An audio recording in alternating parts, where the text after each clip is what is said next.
Praise the Lord. ദൈവത്തിൻ്റെ ധന്യമായ തിരുനാമം വാഴ്ത്തപ്പെടുമാറാകട്ടെ. ഇന്ന് രാത്രികാലം ഫെയ്ത്ത് ലൈറ്റ് മീഡിയയിൽ കൂടി എൻ്റെ വചനത്തെ കേൾക്കുന്ന എല്ലാ പ്രിയപ്പെട്ടവരെയും ദൈവം ധാരാളമായി വിടുവിക്കുകയും അനുഗ്രഹിക്കുകയും ചെയ്യുമാറാകട്ടെ. സകല ഐശ്വര്യങ്ങളാലും നിറയ്ക്കുന്ന സർവശക്തനായ ദൈവത്തിൻ്റെ അതിമുഖത്തായ പ്രവൃത്തിയും പ്രത്യാശയും ദൈവാത്മാവിന് വെളിപ്പെടുത്തി സ്വർഗം അനുഗ്രഹിക്കട്ടെ. ഓരോരുത്തരുടെയും വിഷയങ്ങളുടെ നടുവിൽ പ്രവർത്തിക്കുന്ന ദൈവത്തിൻ്റെ ആത്മാവിൻ്റെ അതിമഹത്തായ കരുണയും ദൈവസമാധാനവും ഓരോ പ്രിയപ്പെട്ടവരെയും മേലും ദൈവാത്മാവിന് വെളിപ്പെടുത്തി മാനിച്ച് അനുഗ്രഹിക്കുമാറാകട്ടെ. ഇന്ന് രാത്രികാലം ഞാൻ ആ തിരുവചനത്തിൽ നിന്ന് ചിന്തിക്കുവാൻ ആഗ്രഹിക്കുന്നത് കെട്ടപ്പെട്ട അവസ്ഥയിൽ നിന്ന് വിടുതൽ നൽകിത്തരുന്ന സർവശക്തനായ ദൈവത്തെക്കുറിച്ചാണ്. പലപ്പോഴും നമ്മുടെ ജീവിതത്തിൽ കെട്ടപ്പെട്ട അനുഭവങ്ങൾ, ഒതുക്കി വച്ചിരിക്കുന്ന ഈ അനുഭവങ്ങൾ മുന്നോട്ട് കടത്തിവിടാതെ ആമെ കല്ലിനാൽ ഉരുട്ടിവെച്ച് ബന്ധിച്ചു വച്ചിരിക്കുന്ന ചില സാഹചര്യങ്ങൾ ഉയരാൻ കഴിയാതെ, തളിരിടാൻ കഴിയാതെ, അത് വളരാൻ കഴിയാത്ത നിലവാരത്തിൽ കെട്ടപ്പെട്ട അനുഭവത്തിൽ ഒതുക്കി വെച്ച് പരാജയപ്പെടുത്തി കളയാൻ കഴിയുന്ന, അല്ലെങ്കിൽ പരാജയപ്പെടുത്തി കളയാൻ ശ്രമിക്കുന്ന ചില വിഷയങ്ങളുടെ നടുവിൽ ദൈവം അത്ഭുതങ്ങളെ പ്രവർത്തിക്കുവാൻ തക്കവണ്ണം ഇടയായി തീരും എന്ന തിരുവചനം നമ്മളെ വ്യക്തമായി പഠിപ്പിക്കുന്നു. പലപ്പോഴും ജീവിത സാഹചര്യങ്ങളിൽ പല വഴികളും പല മേഖലകളിലും കെട്ടപ്പെട്ട അനുഭവങ്ങൾ നാം നേരിട്ട് കൊണ്ടിരിക്കുന്ന പ്രിയപ്പെട്ടവരാണ്. പല കാര്യങ്ങൾക്കും മുന്നോട്ട് ഇറങ്ങിത്തിരിക്കുമ്പോൾ അത് നിവർത്തീകരിക്കാൻ കഴിയാതെ പോകുന്ന വഴി പരാജയപ്പെട്ട്, കാലുവയ്ക്കുന്ന മേഖലകളിൽ പരാജയപ്പെട്ട്, പലപ്പോഴും യാത്രകൾ പരാജയപ്പെട്ട് ഒതുങ്ങപ്പെട്ടവനായി മടങ്ങി വരുമ്പോൾ സർവശക്തനായ ദൈവം വ്യക്തമായി ദൈവിക ആലോചന വിളിച്ചു പറയുന്നു, കെട്ടപ്പെട്ട സാഹചര്യങ്ങളെ ദൈവാത്മാവ് അഴിച്ചു പുറത്തു കൊണ്ടുവരുവാനിടയായി തീരും. അതിനാധാരമായിട്ട് തിരുവചനത്തിൽ നിന്ന് ഞാൻ ചിന്തിക്കുവാൻ ആഗ്രഹിക്കുന്നത് യോഹന്നാന്റെ സുവിശേഷം 11-ാം അധ്യായം അതിന് 43-ാമത്തെ വാക്യം ഇങ്ങനെ വായിക്കുന്നു. ഇങ്ങനെ പറഞ്ഞിട്ട് അവൻ ലാസറെ പുറത്തു വരിക എന്ന് ഉറക്കെ വിളിച്ചു. മരിച്ചവൻ പുറത്തു വന്നു. അവന്റെ കാലും കൈയും ശീല കൊണ്ട് കെട്ടിയും മുഖം റൂമാൽ കൊണ്ട് മൂടിയും ഇരുന്നു. അവന്റെ കെട്ടഴിപ്പിൻ, അവൻ പോകട്ടെ എന്ന് യേശു അവരോട് പറഞ്ഞു. പലപ്പോഴും നാം ഈ വാക്യത്തോട് അനുരൂപപ്പെടുത്തി ചിന്തിക്കുമ്പോൾ നമ്മുടെ വഴികളൊക്കെ കെട്ടപ്പെട്ട സാഹചര്യങ്ങൾ, ജോലി മേഖലകളിൽ കെട്ടപ്പെട്ട സാഹചര്യങ്ങൾ, സാമ്പത്തിക മേഖലകളിൽ കെട്ടപ്പെട്ട സാഹചര്യങ്ങൾ, കുഞ്ഞുങ്ങളുടെ വിദ്യാഭ്യാസ മേഖലകളിൽ കെട്ടപ്പെട്ട സാഹചര്യങ്ങൾ, മുന്നോട്ടുള്ള ഉയർച്ചയ്ക്ക് തടസ്സമായി കെട്ടപ്പെട്ട സാഹചര്യങ്ങൾ, ശാരീരികമായി ബലഹീനതകളും രോഗങ്ങളും കൊണ്ടുവന്ന് കെട്ടപ്പെട്ട മേഖലകൾ, സ്വാതന്ത്ര്യമില്ലാതെ ആമേൻ ഒതുക്കിക്കളയുന്ന സാഹചര്യങ്ങൾ, ഇങ്ങനെ പലപ്പോഴും നാം പലതും നേരിട്ട് കൊണ്ടിരിക്കുന്ന ഒരു സാഹചര്യമാണ്.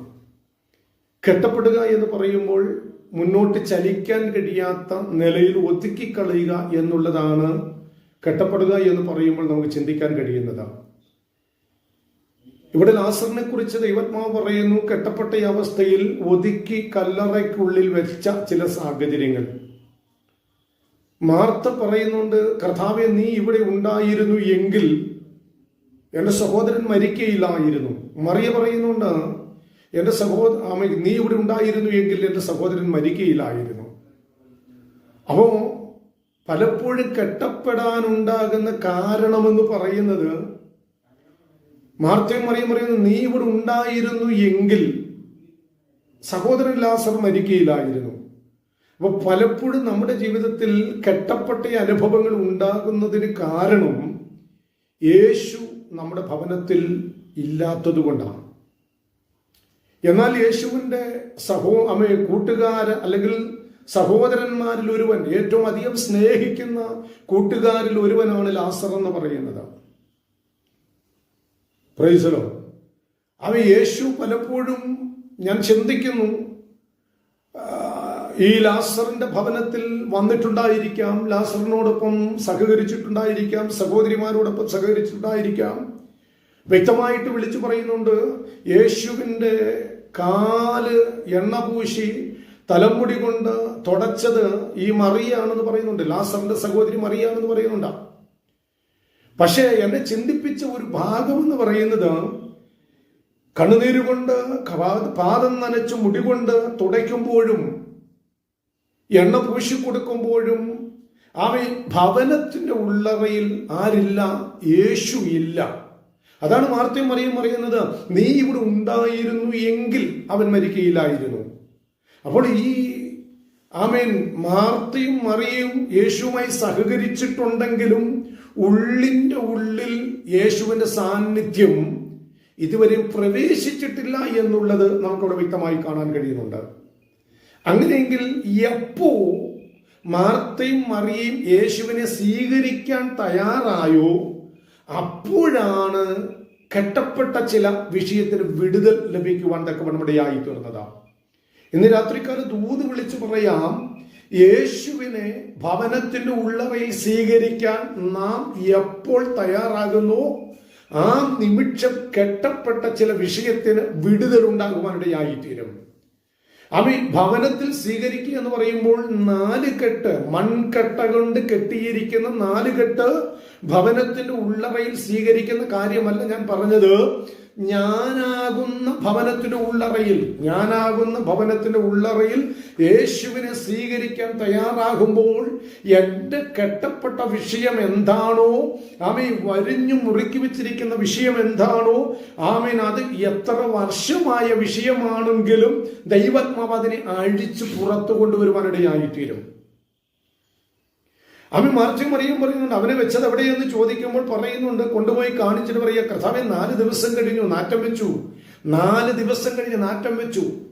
ആത്മീയ ദൂത് വിളിച്ചു പറയാം, 4 ദിവസമല്ല 4 വർഷം കഴിഞ്ഞ വിഷയമാണെങ്കിലും, 4 വർഷം കഴിഞ്ഞ വിഷയമാണെങ്കിലും ദൈവാത്മാവ് ചിലതിനെ ജീവിപ്പിക്കുവാൻ തക്കവണ്ണമിടയായിത്തീരും. ഒരുപക്ഷെ നാം ചിന്തിച്ചേക്കാം, ഇത് മരിച്ചുപോയ വിഷയമാ, ഇത് നാറിപ്പോയ വിഷയമാ, ഇതിന് ഒരിക്കലും കല്ലറയ്ക്കുള്ളിൽ നിന്ന് പുറത്തു വരത്തില്ല, എല്ലാവരും കൂടി കല്ലറയ്ക്കുള്ളിൽ ഒതുക്കി വെച്ച വിഷയമാ, ഇനി ഇതിനൊരു പരിഹാരമില്ല എന്ന് ഞാനും നിങ്ങളും ചിന്തിക്കുന്നുവെങ്കിൽ സർവശക്തനായ ദൈവം വിളിച്ചു പറയുന്നു, യേശുവിനെ മരിച്ച വിഷയത്തിന്റെ അടുക്കൽ ഒന്ന് കൊണ്ടു ചെല്ലാൻ തയ്യാറാണെങ്കിൽ നിശ്ചയമായിട്ടും ആ വിഷയത്തെ ദൈവാത്മാവിന് പുറത്തു കൊണ്ടുവരുവാനിടയായിത്തീരും.